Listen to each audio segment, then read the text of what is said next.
Praise road હું Stanley Macwan મારી YouTube channel Gujarati Bible સ્ટડીમાં તમારું સ્વાગત છે। મારી ચેનલને તમે અત્યારે આજ ઘડીએ તમે સબસ્ક્રાઈબ કરી લો અને ઈશ્વરના જ્ઞાનમાં તમે વધતા જાઓ। મૂર્ખતા એક એવી વસ્તુ છે કે જે માણસને કરવું જોઈએ, જેનાથી એને લાભ થાય છે અને છતાં નથી કરતો તો એ મૂર્ખતા છે। કાં તો જેને નથી કરવાનું એનાથી નુકસાન છે અને છતાં એ કરે છે તો એ મૂર્ખતા છે। આજે વિશ્વાસીઓ કેવા પ્રકારની મૂર્ખતા કરે છે અને કેવા પ્રકારની મૂર્ખતા એમના હૃદયની અંદર ઘર કરી ગઈ છે, એ જાણવા માટે આ વિડીયોને આખો જુઓ।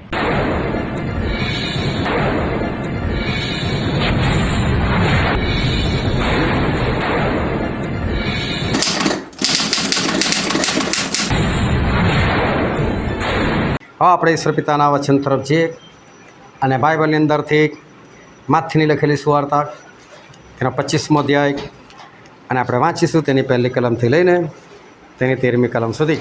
તો આકાશના રાજ્યને 10 કુમારિકાઓની ઉપમા અપાશે કે જેઓ પોતપોતાની મસાલો લઈને વરને મળવા સારું બહાર નીકળી, અને તેઓમાંની 5 મૂર્ખ હતી ને 5 બુદ્ધિમાન હતી। કેમ કે મૂર્ખીઓએ પોતાની મસાલો લીધી ખરી, પણ તેઓએ સાથે તેલ લીધું નહીં, પણ બુદ્ધિવંતીઓએ પોતાની મસાલો સાથે પોતાની કૂપીમાં તેલ લીધું, અને વરને આવતા વાર લાગી। એટલામાં તેઓ સર્વ ચોખા ખાઈને ઊંઘી ગઈ, અને મધરાતે બૂમ પડી કે જુઓ, વર આવ્યો, તેને મળવાને નીકળો। ત્યારે તે સર્વ કુમારિકાઓએ ઉઠીને પોતપોતાની મસાલો તૈયાર કરી, અને મૂર્ખીઓએ બુદ્ધિવંતીઓને કહ્યું કે તમારા તેલમાંથી અમને આપો, કેમ કે અમારી મસાલો હોલવાઈ જાય છે। પણ બુદ્ધિવંતીઓએ ઉત્તર દીધો કે કદાચ અમને તથા તમને પૂરું નહીં પડે, માટે તમે વેચનારાઓની પાસે જઈને પોતપોતાને સારું વેચાતું લો। ત્યારે તેઓ વેચાતું લેવા ગઈ, એટલામાં વર આવી પહોંચ્યો, ને જેઓ તૈયાર હતી તેઓ તેની જોડે લગ્ન જમણમાં ગઈ, અને બારણું બંધ કરવામાં આવ્યું। પછી તે બીજી કુમારિકાઓએ આવીને કહ્યું કે ઓ સ્વામી, અમારે સારું ઉઘાડ।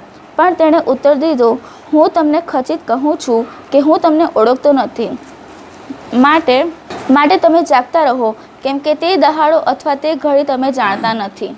ઈશ્વર પિતાનું વાંચેલું વચન આપણા માટે પુષ્કળ આશીર્વાદિત છે, અને ઈશ્વર પિતાનું વચન સત્ય છે, અને બાઇબલનું વચન કહે છે કે તમે સત્ય જાણશો અને સત્ય તમને મુક્ત કરશે। ખૂબ ધ્યાનથી આપણે ઈશ્વરનું વચન સાંભળે, સમજે, ગ્રહણ કરીએ, વિશેષ કરીને આપણે એ પ્રમાણે ચાલીએ કે જેથી કરીને આપણા આકાશના રાજ્યના વારસદાર થઈ શકીએ। એક છોકરો હતો અને જુવાનીમાં પગ મૂકતો છોકરો હતો। એની ઉંમર હતી 17 વર્ષ, અને ઈશ્વરના માર્ગમાં ચાલનાર વ્યક્તિ હતો। અને ઈશ્વરે એને એક વખત દર્શન આપ્યું, સપનું આપ્યું, અને સપનાની અંદર ઈશ્વરે એને દેખાડ્યું કે એના બીજા 11 ભાઈઓ હતા, કે હું તને તારા 11 ભાઈઓ કરતાં હું તને ઊંચાઈ પર લઈ જઈશ। એ છોકરાનું નામ હતું યુસુફ, અને ઉત્પત્તિના પુસ્તકની અંદર આપણને આ યુસુફની વાત એ જાણવા મળે છે કે જે યાકૂબ, જેમનું નામ ઇઝરાયલ પાડવામાં આવ્યું, તેમના 12 પુત્રોમાં જે યુસુફ હતા એમની આ વાત છે। હવે આ જે યુસુફ હતા એમને બીજું પણ એક સપનું આવ્યું, અને એ સપના પ્રમાણે એ ઈશ્વર એમને એમના મા બાપ અને ભાઈઓ બધા કરતાં ઊંચાઈ પર લઈ જવા માગતા હતા, એવું સપનું કહેવા માગતો હતો। અને યુસુફે આ પોતાનું સપનું પોતાના પિતાને કીધું, ભાઈઓને કીધું, અને એ લોકો બધા સપનાનો અર્થ કરી શકતા હતા, અને એ લોકોએ સપનાનો અર્થ જાણ્યો, સમજ્યો કે આને તો જે સપનું આવ્યું છે એ સપના પ્રમાણે આપણે બધા જાણે કે એના દાસ થઈશું કે પછી એનાથી નીચા રહીશું। તો એના જે ભાઈઓ જે છે એ યુસુફની અદેખાઈ કરવા લાગ્યા કે આ સ્વપ્નખોર માણસ છે અને આપણાથી ઊંચો વધવાની વાત કરે છે, આપણે એના દાસ થઈએ એવી વાત કરે છે। એટલે લોકોને અદેખાઈ આવવા લાગી, ઈર્ષા થવા લાગી કે આ મારાથી ઊંચો જશે। અને બીજી વાત એ હતી કે યુસુફના ભાઈઓ જે લોકોનું જીવન ચરિત્ર બરાબર નહોતું, તો યુસુફ એ લોકોની જે ભૂંડાઈ હતી એ લોકોની ખબર એ પોતાના બાપને કહી દેતા હતા કે પપ્પા, મારા ભાઈઓ છે ને આવું કરે છે ને તેવું કરે છે, એ બધું કહી દેતા હતા। અને એટલે પિતાજી તરફથી છોકરાને ઠપકો મળતો હતો, એટલે આ લોકો વધારે યુસુફ પર અદેખાઈ રાખવા લાગ્યા। એ લોકોનો ધંધો એ ઘેટા બકરા પાળવાનો હતો, અને આ ભાઈઓ બધા જે છે એ લોકો ઘેટા બકરા ચરાવવા માટે જતા હતા। અને આપણે ઘણી વખત વચ્ચે અંદર જોઈ ગયેલા છે કે આ ઘેટા બકરા કંઈ 5-50 ઘેટા બકરાની વાત નથી, એ હજારોની માત્રામાં હોય. અને એટલે જ્યારે પણ એ લોકો ચરાવવા માટે જાય તો કદી મહિને આવે, 2 મહિના આવે, 6 મહિના પણ થઈ જાય અને કારોબાર કરીને શાંતિથી પોતાના ઘરે એ લોકો આવે. અને યુસુફ જે છે એના બાપનો ખાસ માનીતો દીકરો હતો, એટલે એના પપ્પા કદી યુસુફને નહોતા મોકલતા. અને આમ પણ એની ઉંમર હજુ નાની હતી, 17 વર્ષના હતા. હવે એક દિવસ એના ભાઈઓ આ બધા ઘેટા બકરા ચરાવવા માટે ગયા અને લાંબો સમય થઈ ગયો અને પિતાને થયું કે હજુ સુધી આ છોકરાઓ આવ્યા નથી. એટલે યુસુફને કીધું, જાને યુસુફ તપાસ તો કર કે તારા ભાઈઓ કઈ જગ્યા પર છે. ઓ યુસુફ, એમના ભાઈઓ પ્રત્યે કોઈ ઈર્ષા દેખાય નથી, કોઈ વેરભાવ નથી, કોઈ કજો કંકાસ નથી. એટલે તો બહુ ખુશ થઈ ગયા કે ચલો ઘણા સમય પછી હું મારા ભાઈઓને મળીશ. એટલે તો ખુશ થઈ ગયા, હા પપ્પા હમણાં જઈ આવો કે છે. અને શોધવા નીકળ્યા અને શોધતા શોધતા કોઈક જગ્યાએ એમને આ પોતાના ભાઈઓ મળ્યા અને દૂરથી એમણે પોતાના ભાઈઓને જોયા હશે અને ઉછળી પડ્યા હશે, ખુશ થઈ ગયા હશે. અને યુસુફે પોતાનો હાથ ઊંચો કર્યો હશે, બૂમ પાડી હશે, રૂબોન, એ સિમિયોન, એ રીતે એમણે બૂમ પાડી હશે. અને પેલા લોકોએ પણ જોયું હશે કે હા યુસુફ આવ્યો. પણ યુસુફ પ્રેમથી બૂમ પાડે છે, ખુશ થઈને બૂમ પાડે છે.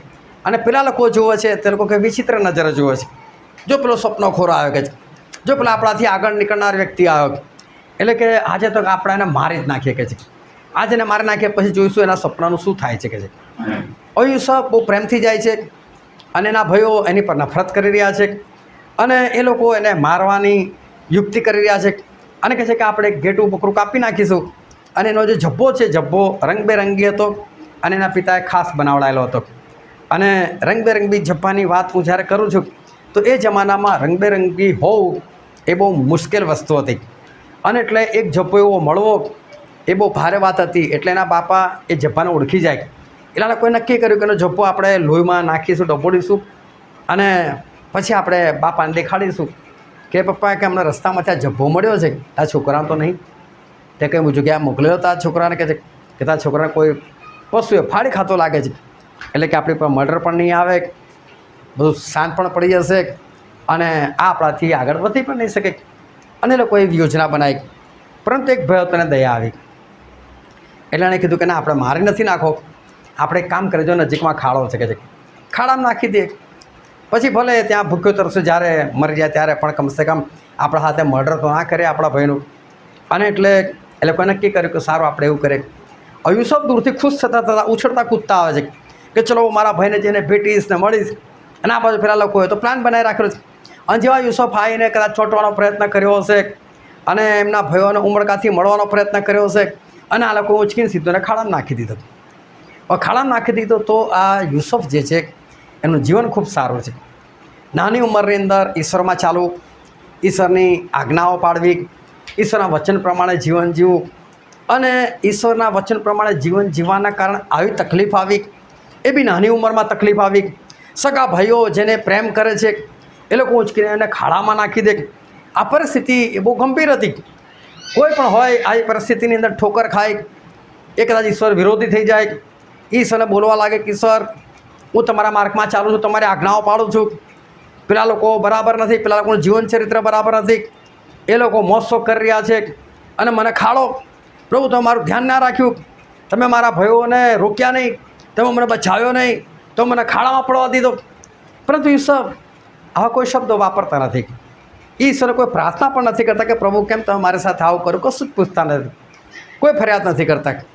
થોડો સમય થાય છે અને ઇસ્માઇલીઓનું ટોળું એ ત્યાંથી નીકળતું હતું. અને ઇસ્માઇલ એટલે વેપાર કરનાર લોકો હતા અને એ જમાનાની અંદર માણસો એની લેવેચ થતી હતી ગુલામો તરીકે. અને એટલે આ ભાઈઓને આઈડિયા આવી કે ચલો ને આપણે કામ કરીએ કે છે, આપણે તો એટલું જ જોઈએ છે ને કે આ માણસ એ આપણાથી આગળ ના નીકળે, બસ તો આપણે કામ કરીએ, વેચી નાખીએ કે છે, પૈસાના પૈસા પણ મળશે અને ગુલામ બની જશે. પછી કઈથી આપણે આગળ નીકળવાનો છે. અને કોઈ યુસુફને બહાર કાઢ્યા. યુસુફને બહાર કાઢી પેલા ઇસ્માઇલીઓને વેચી નાખ્યા. ઇસ્માઇલે 20 ચાંદીના સિક્કા એ લોકોને યુસુફના બદલામાં આપ્યા. હવે યુસુફ એક ગુલામ બની ગયા.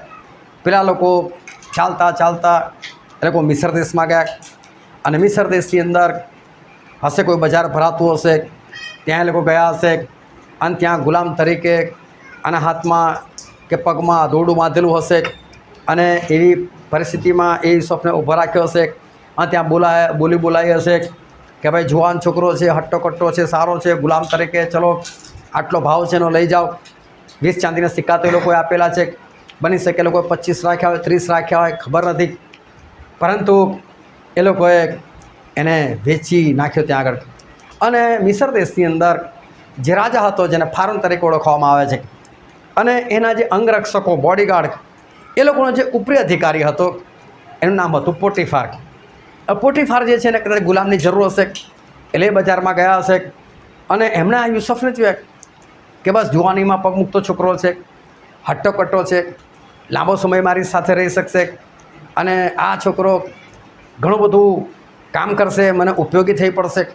અને એટલે યુસુફને એમણે ખરીદી લીધો. કેટલા પૈસા આપ્યા બાઇબલમાં કંઈ લખ્યું નથી, પરંતુ એને ખરીદી લીધો અને એને પોતાના ઘરે લઈ ગયા. હવે એની પાસે ગુલામી કરાવવાની શરૂઆત થઈ. યુસુફ ઈમાનદારીથી ત્યાં કામ કરે છે. પણ જો અહીં ફરી એક વખત યુસુફ એ ઈશ્વરને કહી શકતા હતા, ઈશ્વર તમે મારી પરિસ્થિતિ કેવી થવા દીધી, તમે આ ઇસ્માઇલોને કેમ તમે પ્રેમ ના આપ્યો, કે એ લોકોએ મને છોડ્યો કેમ નહીં, એ લોકો મને જોઈને કેમ ના સમજી શક્યા કોઈ સારા ખાનદાનનો છોકરો છે, આને કઈ રીતે વેચી નાખેલો છે, કશું જ નહીં. એટલે સુધી કે યુસુફ કદાચ એ લોકોને પણ કહી શકતા હતા કે જો ભાઈ તમારે મને ગુલામ તરીકે જ વેચો છે ને તો એક કામ કરો ને, મિસર દેશમાં ના લઈ જાઓ, તમે મને કનાનમાં લઈ જાઓ. અને પોતાના બાપના ઘરે લઈ જઈ શકતા હતા. એ ઇસ્માઇલને કહી શકતા કે ચલો હું તમને મારું ઘર દેખાડું, તમને મારી જે કિંમત જોઈએ મારા બાપા ચૂકવી લેશે, માલદાર છે, પૈસાવાળા છે, આપી દેશે. પણ જો યુસુફ એ લોકોને પણ કશું નથી કહેતા, બચવાનો કોઈ પ્રયત્ન નહીં, ઈશ્વરને કોઈ ફરિયાદ નહીં, પોતાના ચહેરા પર કોઈ વાત નહીં કે બસ દુઃખી છે, કશું જ નહીં. એ જે બી પરિસ્થિતિમાં છે એ પરિસ્થિતિની અંદર એ બિંદાસ છે. એ જે પરિસ્થિતિ છે પરિસ્થિતિને સહન કરી રહ્યા છે. હવે પોટીફારે ત્યાં ગુલામી કરી રહ્યા છે. હવે ગુલામ એટલે સમજી શકો છો કે જેને ખરીદેલો છે એ ગુલામને કદી કોઈ પોતાની ઈચ્છા ના હોય તો કદી પૂરી પણ ના થાય. એનો માલિક એની પાસે કામ જ કરાવે. પણ એના માલિકે યુસુફને જોયો, બહુ ઈમાનદારીથી કામ કરે છે, મહેનતુ છે, જોરદાર કામ કરે છે. અને સાથે સાથે એના માલિકે એ જોયું કે આ યુસુફ જે છે એ જે કામ કરે છે એ કામ બહુ સારું થાય છે. અને એનું જીવન ચરિત્ર જોયું હશે. કદાચ યુસુફ પ્રાર્થના કરવા માટે બેસતા હશે, બાઇબલમાં લખ્યું નથી, પ્રભુને ઓળખતા હતા તો બની શકે પ્રાર્થના કરવા માટે બેસતા હશે. અને કોઈ વખત આ માણસ જે છે એ કદાચ જોતા હશે કે આ જ્યારે નવરો પડે છે ત્યારે એના દેવને પ્રાર્થના કરે છે, સારો માણસ છે અને જે કામમાં હાથ નાખે છે એમાં એનો ઈશ્વર એને આશીર્વાદ આપે છે. અને પોટીફારે અનુભવ કર્યો કે આના દેવ એની સાથે છે અને બહુ ખુશ થઈ જાય છે. અને યુસુફને બોલાવે છે કે યુસુફ તું એક કામ કર કે છે, તારે ગુલામી કરવાની જરૂર નથી, પણ કે મારા જેટલા બી નોકરો છે એ બધાનો તું ઉપરી થઈ જાય કે છે, તું બધા પાસે કામ કરાય કે છે. જો ઈશ્વર આ યુસુફને થોડી ઊંચાઈ પર લઈ જાય છે.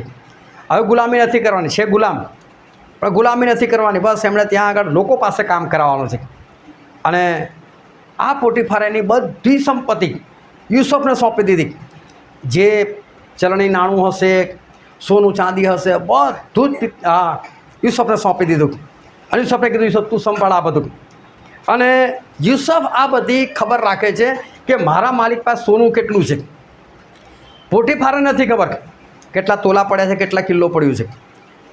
યુસુફને બધું ખબર છે. જો યુસુફ એની અંદર કદાચ ગોલમાલ કરે છે તો પોટીફારને કોઈ ખબર નથી પડવાની. એટલો બધો વિશ્વાસ યુસુફ પર મૂકેલો છે.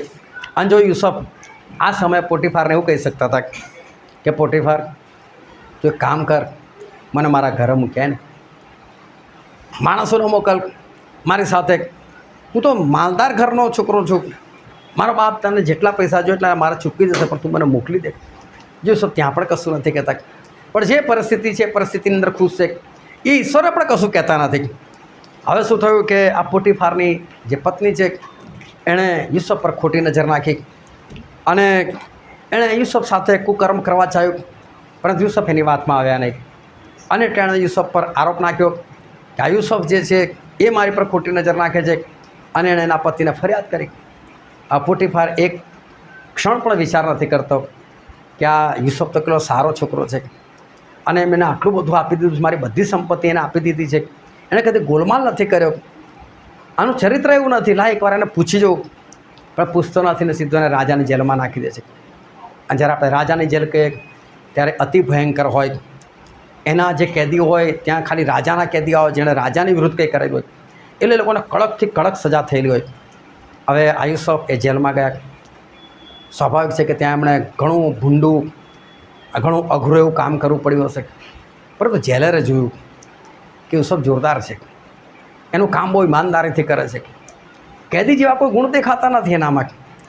પણ યુસુફને આપણે જોઈએ તો યુસુફ એક પણ વખત ઈશ્વરને એવું નથી કહેતા, ઈશ્વર હું સારી રીતે રહેતો હતો, મારી પર ખોટો દોષ કેમ મૂકવામાં આવ્યો, તમે મને બચાવ્યો કેમ નહીં, મને જેલમાં કેમ મોકલ્યો.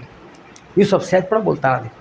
અને જો કોઈ વૃદ્ધ માણસ હોય એની પર આવી બધી વિપત્તિ આવતી હોય સમજાય કે વેઠી લે, પણ એક જુવાન જેની ભર જુવાની ગુલામીની અંદર અને જેની ભર જુવાની જેલની અંદર જઈ રહેલી છે અને પણ ઈશ્વરને બરાબર માને છે ત્યારે આવી પરિસ્થિતિ છે, તો વિચાર કરો કે એ માણસ કેટલો નાસીપાસ થઈ જવો જોઈએ. પરંતુ યુસુફ બિલકુલ નાસીપાસ થતા નથી. એ બિંદાસથી રહે છે અને એ કદી ઈશ્વરને ફરિયાદ કરતા નથી. તો જેલરની નજર પડે છે કે યુસુફ સરસ છે એટલે યુસુફને બોલાય, યુસુફ તું એક કામ કરે છે. તો કે શું કહે છે? તો કે આ કેદીઓ જે બધા કામ કરે છે એનો ઉપરી અધિકારી તું, જેલર હું રહીશ, પરંતુ ખરેખર આ પોસ્ટ તારી કે છે, તું જેલર તરીકે કામ કરાય. જો ફરી એકવાર ઈશ્વરે ભલે જેલમાં છે પરંતુ કામકાજમાંથી એને રાહત આપેલી છે. અને એવા સમયે એકવાર એવું થયું કે રાજાના બે કેદીઓ, એક ભઠિયારો એટલે ખાવાનું બનાવનાર, એક પાત્રવાહક એટલે રાજાના હાથમાં પીવાનો પ્યાલો આપનાર વ્યક્તિ, આ બેઉ જણે કોઈ ગુનો કર્યો હશે કે જે કંઈ થયું હશે પણ રાજાએ બેઉને જેલમાં નાખ્યા. આ બેઉ જણ જેલમાં આવ્યા. હવે આ બંનેને એકવાર સપનું આવ્યું અને સપનું આવ્યું તો એકબીજા સાથે વાતો કરતા હતા. કદાચ યુસુફ ત્યાં બેઠા હશે, કાં તો યુસુફ ત્યાંથી પસાર થતા હશે અને આ લોકોની વાતો સાંભળી. અને વાતોમાં એમણે સાંભળ્યું કે આ લોકોનું સપનું આવેલું છે. એટલે કે છે ભાઈ શું વાતો કરો છો? તો કે જવા દે ને યાર, સપનું આવ્યું છે કે છે. અહીંયા કોણે નોંધ કરી બતાવે કે છે? જેલમાં થોડા એવા વ્યક્તિ હોય. યુસુફ કહે છે સપનાનો અર્થ કરો છે ને તો દેવનું કામ છે કે છે. તમે બોલો તો ખરા કે સપનું શું છે, મને કહો તો ખરા. અને બંનેએ સપનું કીધું. અને યુસુફે કીધું, ભઠિયારાને જે ખાવાનું બનાવનાર હતો એને કીધું કે ભાઈ તારા સપનાનો અર્થ એવો થાય છે કે 3 દિવસ પછી તને મારી નાખવામાં આવશે. અને પાત્રવાહકને કીધું કે 3 દિવસ પછી તને ફરી પાછા તારી પોસ્ટ પર તને લેવામાં આવશે. પણ તું એક કામ કરજે કે છે, જ્યાં 3 દિવસ પછી તારો છુટકારો થાય તો ફારૂનને વાત ચોક્કસ કરજે મારા વિશે. મેં એવો કોઈ ગુનો નથી કર્યો કે મારે જેલમાં આવવું પડે, પણ તું રાજાને કહીને મને છોડાવજે ને આટલું કામ મારા માટે કરજે ને કે છે. પેલો કે સારું. ખરેખર 3 દિવસ પછી એવું થયું કે ભઠિયારાને મારી નાખવામાં આવ્યો, પરંતુ આ પાત્રવાહક છૂટી ગયો. આ રાજાની પાસે એને મૂકવામાં આવ્યો. પરિસ્થિતિ એવી થઈ કે રાજાની પાસે ગયો તો ખરો, પરંતુ યુસુફને કહેલી વાત ભૂલી ગયો. અને એણે યુસુફને યાદ કર્યો નહીં કે મારે યુસુફને છોડાવવો જોઈએ, સારો માણસ છે, એ વાત ભૂલી ગયો. જો યુસુફ તો પણ એ ઈશ્વરને કોઈ ફરિયાદ નથી કરતા. અને અહીંયા ધ્યાનથી સમજવા જેવી વાત એ છે કે યુસુફ કદી પણ ઈશ્વર આગળ કોઈ કમ્પ્લેન કરતા નથી. જ્યારે એમનું જીવન સારું છે, આજ્ઞા પાલનની અંદર છે, સાથે સાથે ગમે તે પરિસ્થિતિની અંદર ઈશ્વરને ફરિયાદ તો નથી જ કરતા, પણ એ ઈશ્વરથી દૂર પણ નથી જતા કે જાઓ ઈશ્વર મારું સારું નથી કરતા, જાઓ ઈશ્વર હવે મારે પ્રાર્થના નથી કરવી, મારે એમને છોડી દેવા છે. એ પણ એમના જીવનમાં નહીં, એ ઈશ્વરને એટલા જ અને સારી રીતે એ વળગી રહ્યા છે. પરંતુ 2 વર્ષ વીત્યા અને ફારૂન રાજાને સપનું આવ્યું. આ ફારૂન રાજાને 2 વખત સપનું આવ્યું અને સપનાથી ફારૂન રાજા ગભરાઈ ગયા. અને એમને લાગ્યું કે મારું સપનું એ કંઈક અર્થ બતાવે છે. સવારે ઘણા બધા લોકોને ભેગા કર્યા કે ભાઈ મને આવું સપનું આવ્યું છે, કોઈ અર્થ તો બતાવો કે છે. કોઈ માણસ એવું નહોતું કે જે અર્થ કરી બતાવે. અને ત્યારે પેલા પાત્રવાહકને યાદ આવ્યું, યાર જેલમાં તો છે એક છોકરો કે છે. એટલે ફારૂનને વાત કરી કે રાજા, જેલમાં એક છોકરો છે જેનું નામ યુસુફ છે અને હિબ્રુ છે કે છે, એને તમે બોલાવો, એની પાસે આ શક્તિ છે કે છે. અને ત્યારે યુસુફ 30 વર્ષના થઈ ગયેલા. વિચાર કરો, 17 વર્ષથી આ યાત્રા શરૂ થઈ અને ત્યાં 30 વર્ષના એટલે 13 વર્ષ એમના ગુલામીની અંદર અને જેલની અંદર વીતેલા છે. હવે જેલની અંદર ભલે લોકોને કામ કરાવનાર વ્યક્તિ હોય, નાવા ધોવાના ઠેકાણા ના હોય, ખાવા પીવાના ઠેકાણા ના હોય, કપડાના ઠેકાણા ના હોય, હજામત કરવાના ઠેકાણા ના હોય, વાળ બાળ વધી ગયેલા હોય, દાઢી મૂછો વધી ગયેલી, પહેલાં તો નયા ધોયા, હજામત કરાવી, સારા કપડાં એમને પહેરાવવામાં આવ્યા અને ત્યાર પછી એ ફારૂન રાજાની સામે ઉપસ્થિત થાય છે અને ફારૂન કહે છે કે યુસુફ, તારા વિશે મેં એવું સાંભળ્યું છે કે તું સપનોનો અર્થ કરી બતાવે છે. અને યુસુફ શું કહે છે કે રાજા, હું નહીં કહે છે સપનાનો અર્થ કરી બતાવવાનો, તો કે દેવના હાથમાં છે. દેવ આ કામ કરે છે. કે જો કદી એમને દેવ પ્રત્યે કોઈ ફરિયાદ નથી, એ દેવને હજુ પણ ઊંચા કરે છે. દેવ જ આ કામ કરી શકે. અને યુસુફને સપના બતાવવામાં આવ્યું. યુસુફ સપનાનો અર્થ કરી બતાવે છે કે રાજા, તમારા સપનાનો અર્થ એવો છે કે 7 વર્ષ ફસલ બહુ આવવાની છે, કે પુષ્કળતામાં અનાજ પાકવાનું છે, પણ એના પછીના 7 વર્ષ એવા ભયંકર આવશે કે ભયંકર દુકાળ પડશે. અને દુકાળ એટલો બધો ભયંકર હશે કે ભરપૂરી લોકો ભૂલી જશે. અને આટલો અર્થ તો કીધો, આઈડિયા પણ આપી. પણ રાજા, તમે કામ કરો, જ્ઞાની માણસને તમે તૈયાર કરો કે છે જે સારી રીતે હિસાબ કિતાબ રાખી શકે. લોકોની પર ટેક્સ નાખો કે છે, 20% ટેક્સ નાખી દો, બહુ ભરપૂરી છે કે છે, બહુ ભરપૂરી, બહુ અનાજ આવવાનું છે. 20-30% લોકોની પાસે ઉઘરાવો, મોટા મોટા ગોડાઉન બનાવો, સારી રીતે અનાજ ભરી રાખો, 7 વર્ષ સુધી ભરભર કરો. અને એના પછીના 7 વર્ષ ધીરે ધીરે કાઢજો, કોઈ નહીં મરે અને બધા જીવશે. અને રાજા કીધું કે જેની અંદર દેવનો આત્મા હોય કે છે, એવો તારા જેવો જ્ઞાની કે મને બીજો કોઈ મળે કે છે, આ કામ તું કર કે છે. અને ખાનગીમાં વાત કરી, યુસુફ, જ્યારે દરબારમાં આપણે બેસીશું ને ત્યારે જ મારું રાજ્યાસન તારાથી ઊંચું, બાકી તને પૂછીને જ હું કામ કરીશ. એટલે કે તું મારા કરતાં પણ ઊંચો. અને ઈશ્વરે જે 13 વર્ષ પહેલાં જે સપનું આપેલું હતું કે હું તને તારા ભાઈઓ કરતાં, તારા મા બાપ કરતાં પણ ઊંચાઈ પર લઈ જઈશ, એ સપનું હવે 13 વર્ષ પછી આ યુસુફના જીવનની અંદર પરિપૂર્ણ થયું. અને મિસર દેશ, એ જમાનાની જે મહાસત્તાક એવો દેશ, એ દેશના પ્રાઇમ મિનિસ્ટર કે પ્રેસિડેન્ટ આ યુસુફ એ બની ગયા. વિચાર કરો કે ઈશ્વરે જે વચન આપેલું હતું એ પૂરું થયું. પરંતુ એની પહેલાં જો કેટલી બધી પરિસ્થિતિમાંથી, વિકટ પરિસ્થિતિમાંથી યુસુફને પસાર થવાનું થયું. પરંતુ દરેક પરિસ્થિતિની અંદર આ યુસુફે કદી ઈશ્વરને ફરિયાદ નથી કરી, એમના મનમાં કચવાટ નથી કર્યો, પરંતુ દરેક પરિસ્થિતિની અંદર એ દેવનો અનુભવ કરતા રહ્યા. બહુ ધ્યાનથી સમજો કે પોટીફારના ઘરે ભલે ગુલામી છે, પણ દેવનો અનુભવ કરે કે દેવ મારી સાથે છે.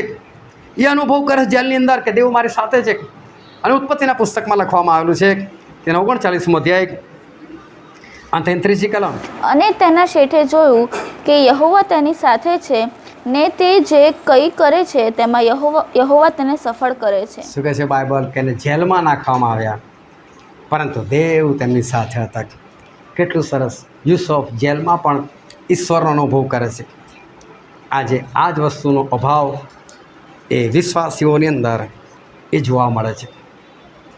આજે ભલે વિશ્વાસી કહેવાતા હોય, પરંતુ આજે લોકોને ઈશ્વર એ દેખાતા નથી.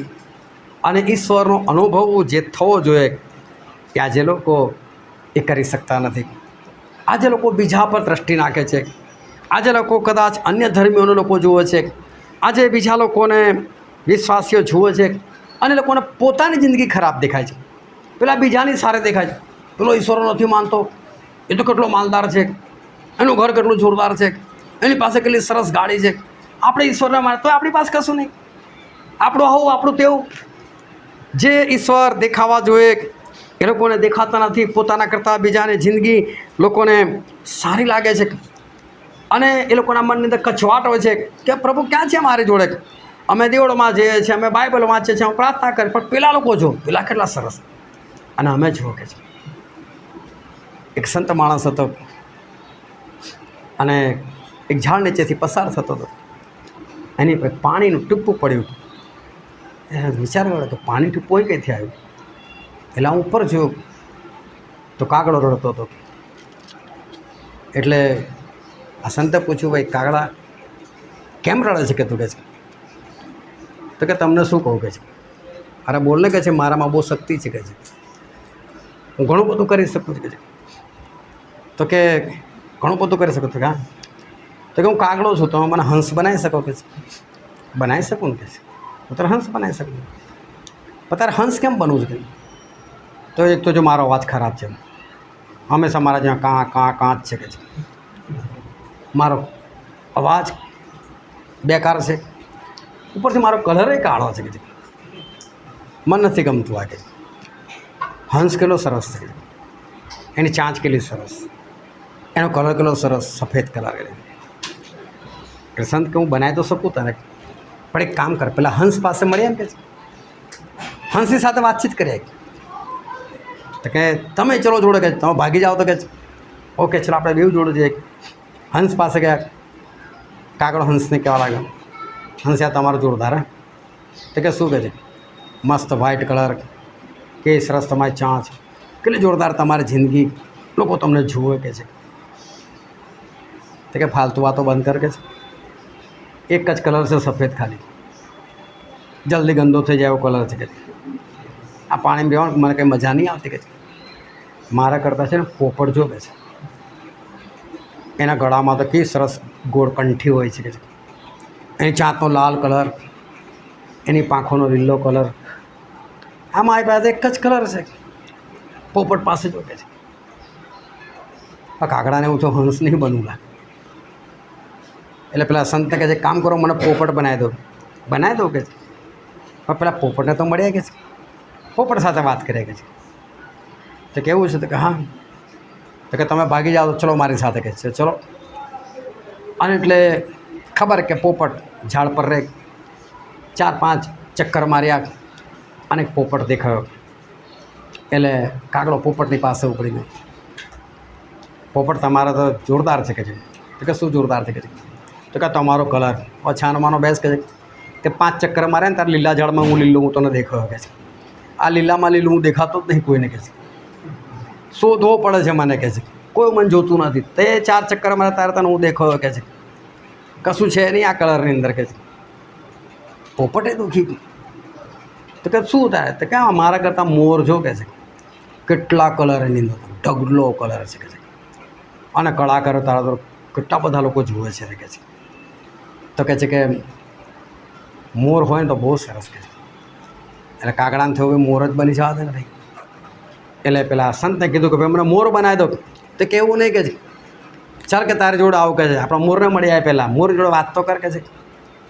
અને એક મોર મળ્યો, એની પાસે ગયા, એની સાથે વાત કરી, હા તમારો જોરદાર, તમે તો બહુ જોરદાર કળા કરો છો, તમારામાં તો કેટલા બધા કલર છે, કેટલા બધા આકર્ષક તમે દેખાવ છો કે છે, કે સરસ. તો કે આજ મોટું દુઃખ છે કે છે.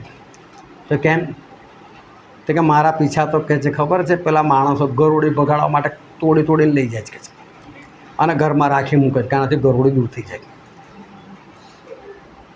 મને તો લોકો કાપીને ખાઈ જાય છે કે છે. તને એ ખબર છે કે મારા પીછા ને એ બધા તો મેલી વિદ્યા માટે માણસો વાપરે છે કે છે. અને એકદમ બોલવા લાગ્યો, ચલ હું ભાગું છું, મને માણસનો અવાજ આવી રહ્યો છે કે શિકારીનો અવાજ આવી રહ્યો છે, ગમે ત્યારે મને મારી નાખશે, મને એક ક્ષણનો પણ મને ભરોસો નથી કે હું જીવતો હોઈશ કે નહીં, ક્યારે મારા માટે કોઈ જાળ પાથરી દે, ક્યારે મને કોઈ તીર મારી દે, મને કંઈ ઠેકાણું નથી કે. અને મોર ત્યાંથી ભાગી. કાગડો કહે છે સંત જોડે વાત કરે, સંત કે બોલ શું બનાવું.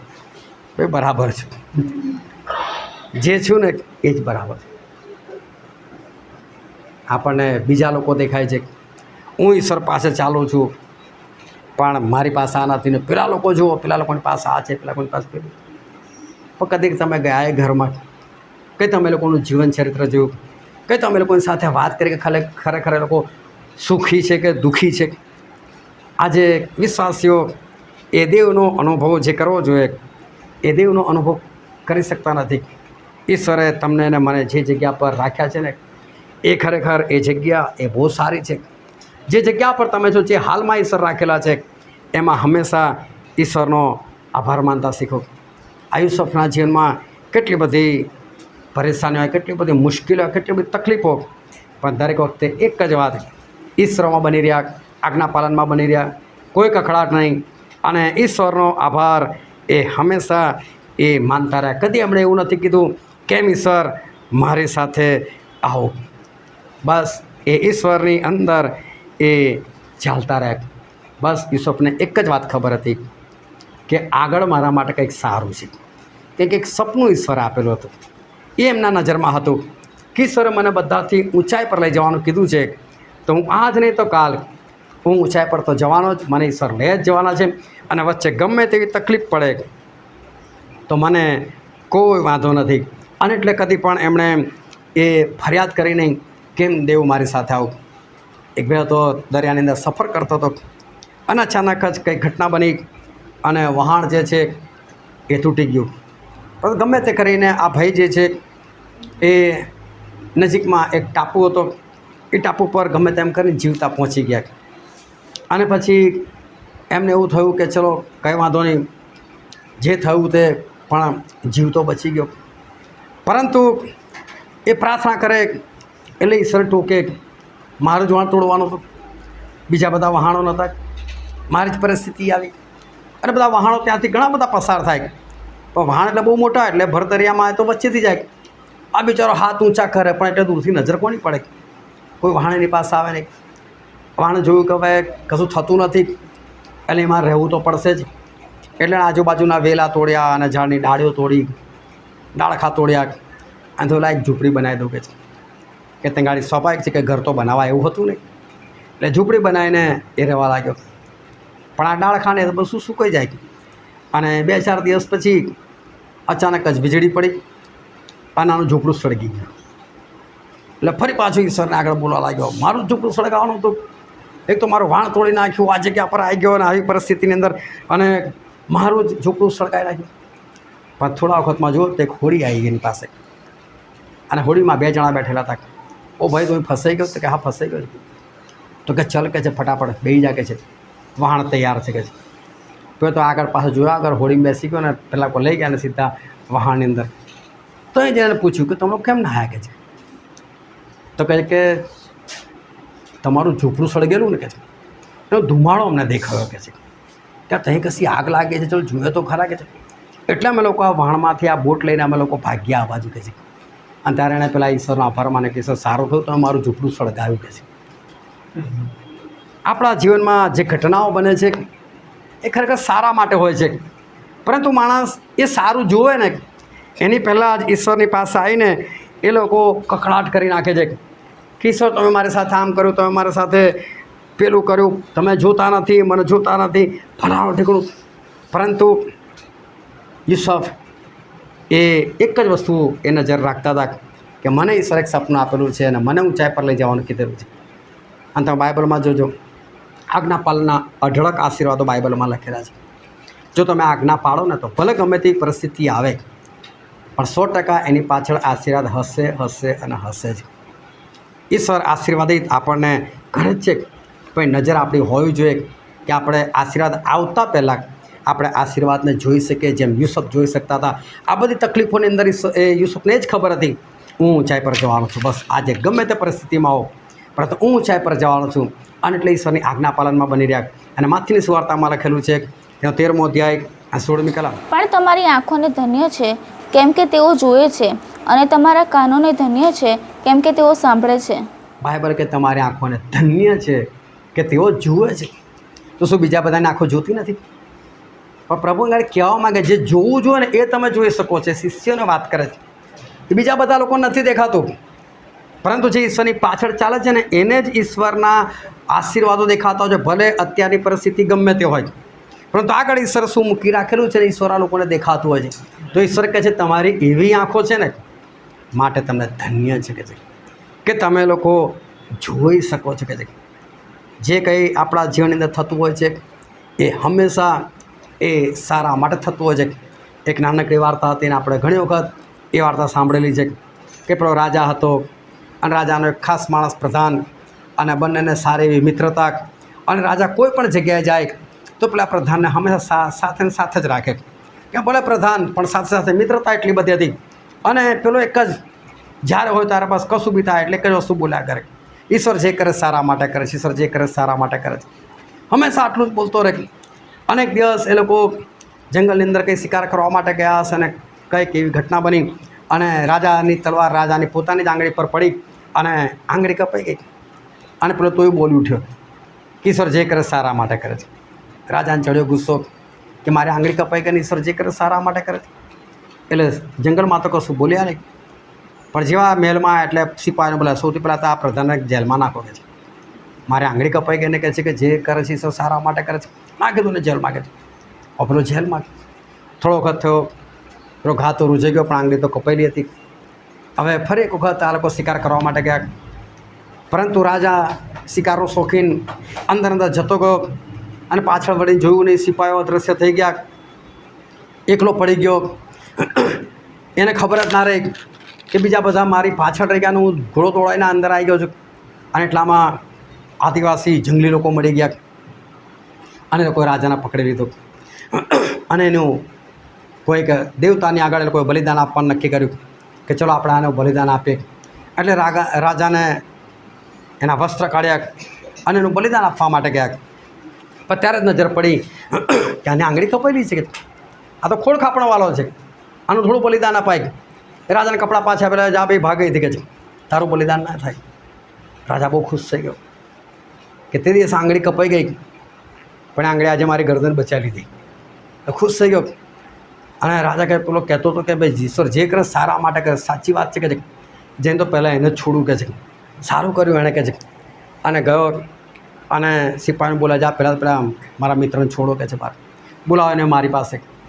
એના આગળ કબૂલ કર્યું ભાઈ શું સાચું કહેતો હતો કે ઈશ્વર જે કરે સારા માટે કરે છે. પેલો ફરી કે હા ઈશ્વર જે કરે સારા માટે કરે.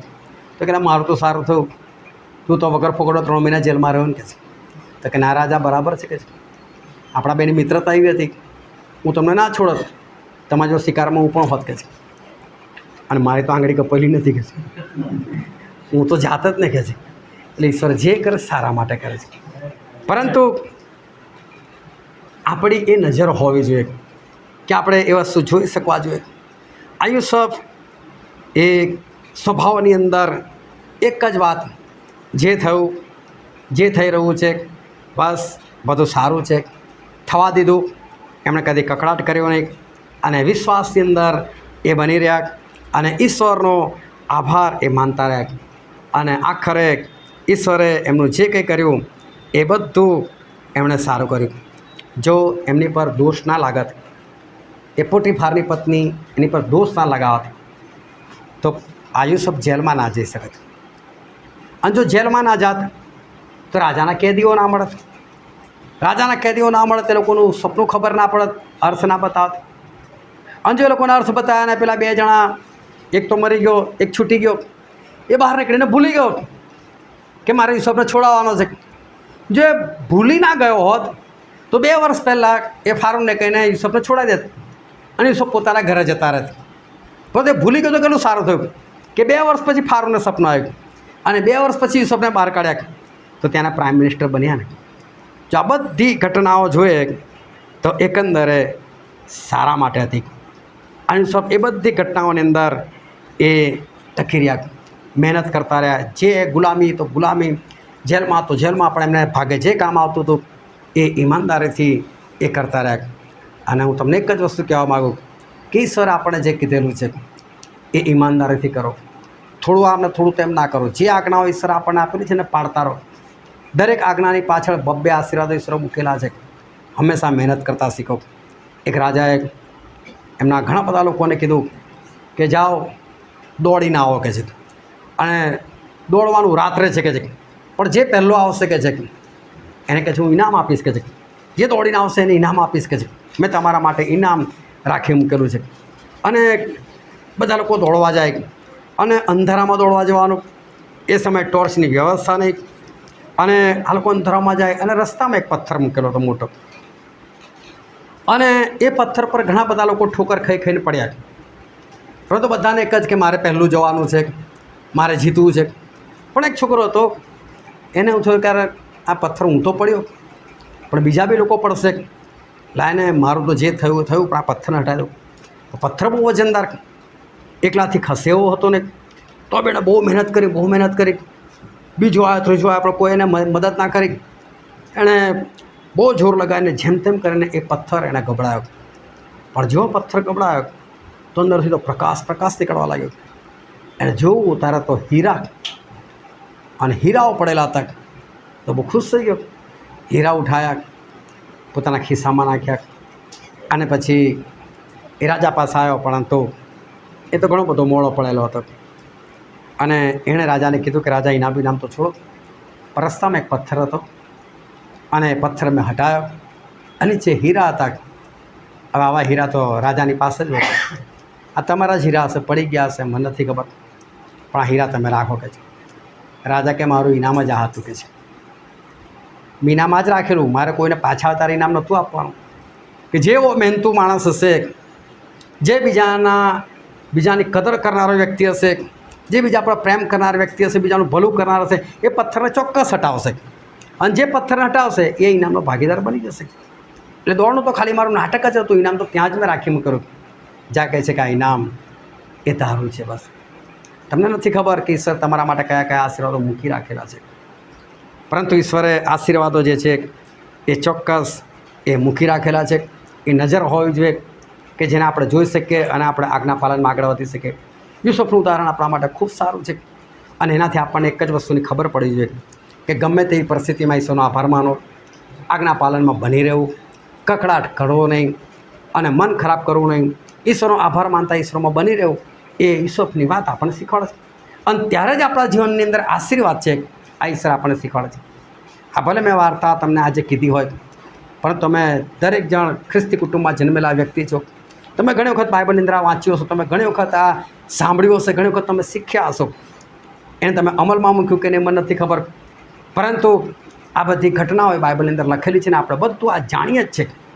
યુસુફના જીવનમાં શું બની ગયું આપણે વર્ષોથી જ્યાં સન્ડે સ્કૂલમાં જતા હતા ત્યારથી આ બધું શીખવાડેલું છે. એ ત્યારથી આપણા હૃદયની અંદર છે કે આપણે ખરેખર આવું જીવન જીવવું જોઈએ. જીવ્યા નથી એ અલગ વસ્તુ છે, પરંતુ ખરેખર આ બધું આપણે વર્ષોથી શીખેલા છે. અને જો કદાચ એ પ્રમાણે જીવન જીવો ને તો આપણે કંઈથી કંઈ પહોંચી જાય. આપણા આશીર્વાદ પર આશીર્વાદ આપણે મેળવતા જ રહીએ. પરંતુ આપણને દેખાતું નથી ને એ ખરેખર એક મૂર્ખતા છે. જે વચન આજે આપણે વાંચેલું હતું ત્યાં એક ઘટના લખવામાં આવેલી છે અને પ્રભુ શું એવું કહે છે કે મારું બીજી વખતનું આવવું એ આ દૃષ્ટાંત જેવું છે કે છે. દૃષ્ટાંતમાં એમણે 10 કુમારિકાની વાત કરી અને એમાંની 5 મૂર્ખ હતી એવું પ્રભુ શું કીધું. અને તમે આ ધ્યાનથી વાંચશો તો આ 10 કુમારિકાઓ એ બધી એક સરખી હતી, બધી તૈયાર હતી, બધી વરરાજાની રાહ જોતી હતી, બધી 24 કલાક તૈયાર હતી હતી, બધી એમના વરરાજાની રાહ જોતી હતી અને બધીએ મસાલ લીધી, બધીએ મસાલ સળગાઈ, બધી રાત્રે સાથે જ નીકળી છે, બધી ચોકમાં જઈને રાત્રે સાથે જ બેઠી છે, બધાને ઊંઘ આવી છે, બધા જ ઊંઘી ગયા છે. મધરાતે જ્યારે વરરાજા આવે છે બૂમ પાડે કે વરરાજા આવી ગયો ત્યારે બધી સાથે જ જાગે છે. ખાલી અહીંયા જ ગાડી સહેજ ગરબડ થઈ ગઈ. અને ગરબડ એવી થઈ ગઈ કે 5 જણ હતા એ 5 જણે એ ઘરેથી એક્સ્ટ્રા તેલ કારબામાં લઈને આવેલી અને 5 જણે તેલ નથી લાવી. અને છેલ્લી ઘડીએ જ્યારે લોકોએ મસાલની અંદર તેલ નાખવાનું હતું ત્યારે તેલ લોકોની પાસે નહોતું. તેલ નહોતું એટલે મસાલ સળગી નહીં. મસાલ સળગી નહીં એટલે વરરાજાને ઓળખી શક્યા નહીં, વરરાજા પાસે જઈ શક્યા નહીં. અને એકવાર જાન જાય અને ખાલી હાથે પાછી આવે એ વરરાજા કદી પણ પોતાની દુલ્હનને ફરી પાછો લેવા ના જાય. એણે ઇજ્જત કાઢેલી છે. અને આટલી એક મૂર્ખતા એના કારણે આ 5 જણી નાશમાં ગઈ, એ નર્કમાં ગઈ. મારે બહુ ડિટેલમાં નથી જવું, પણ જો આ ઘણું બધું કરતી હતી. એ લોકો તૈયાર બેઠેલી હતી, વરરાજાની રાહ જોતી હતી, મસાલ બી સળગાયેલી હતી. એક જ ભૂલ આ લોકોની હતી કે 5 જણી રોજ તેલ કારબામાં લઈને જાય અને આ 5 જણી નથી લઈ જતી. આ લોકો એક જ વિચાર કઈ આવે છે વરરાજા, કઈ આવે છે. એટલે ભલે નથી આવતો પણ એક દિવસ તો આવવાનો છે ને. જે દિવસે આવી ગયો ત્યારે તમે શું કરશો તેલ વગર? અને અડધી રાત પછી આવશો તો તમારી મસાલો ખોલવાઈ જશે, તમે કરશો શું? બસ આ લોકોએ રોજ આ તેલ એક્સ્ટ્રા લઈ જવાનું હતું અને નહોતા લઈ જતા. અને એટલી મૂર્ખતા એ લોકોને એવી નડી ગઈ કે એ લોકો નાશમાં ગયા. પણ શું એ સ્ત્રીઓને નથી ખબર બીજી 5 એક્સ્ટ્રા તેલ લઈને જાય છે તે લોકોને ના ખબર હોય કે એક્સ્ટ્રા તેલની જરૂર છે? જો કદાચ અડધી રાતે અમારી મસાલો હલવાઈ જાય છે અને તો અનુભવ જ હોય કે આટલું તેલ કેટલું ચાલશે એ ખબર જ હોય. તે લોકોને નહીં ખબર હોય કે ભાઈ અડધી રાત પછી જો વરરાજા કદાચ આવી ગયો તો અમે કઈ રીતે એની પાસે જઈશું? તો લાય અમે બી તેલ લઈ જઈએ. લિમિટેડ સમય હતો, અમુક સમય પછી તો વરરાજા આવવાનો હતો.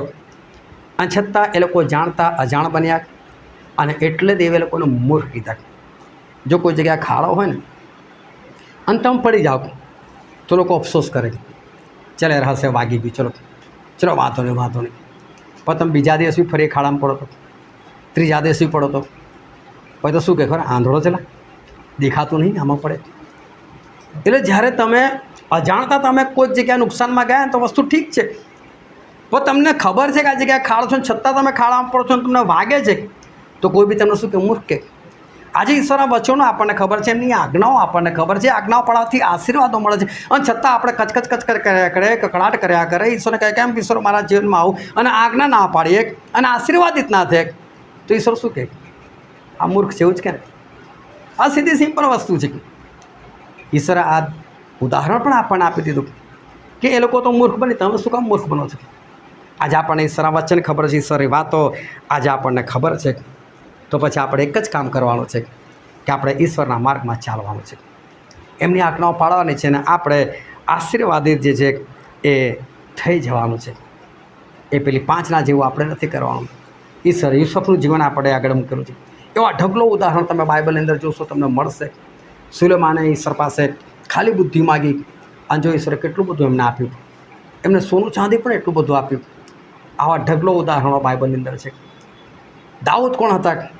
એ તો ઘેટા પાળક હતા, અને જો ઈશ્વર એમને રાજા બનાવી દીધા. શાના માટે? ખાલી કે આજ્ઞા પાળવાના કારણે. તમે આજ્ઞા પાળતા તો જાઓ, ઈશ્વર તમને ઊંચાઈ પર લઈ જશે. પણ આ બધું ખબર હોવા છતાં જો આપણે ના કરતા હોય તો ઈશ્વર એને મૂર્ખતા કહે છે. અને આપણે ભણેલા ગણેલા થઈને બાઇબલ જાણીને પછી પણ આપણે મૂર્ખતા કરીએ તો પછી કેટલું ખરાબ કહેવાય.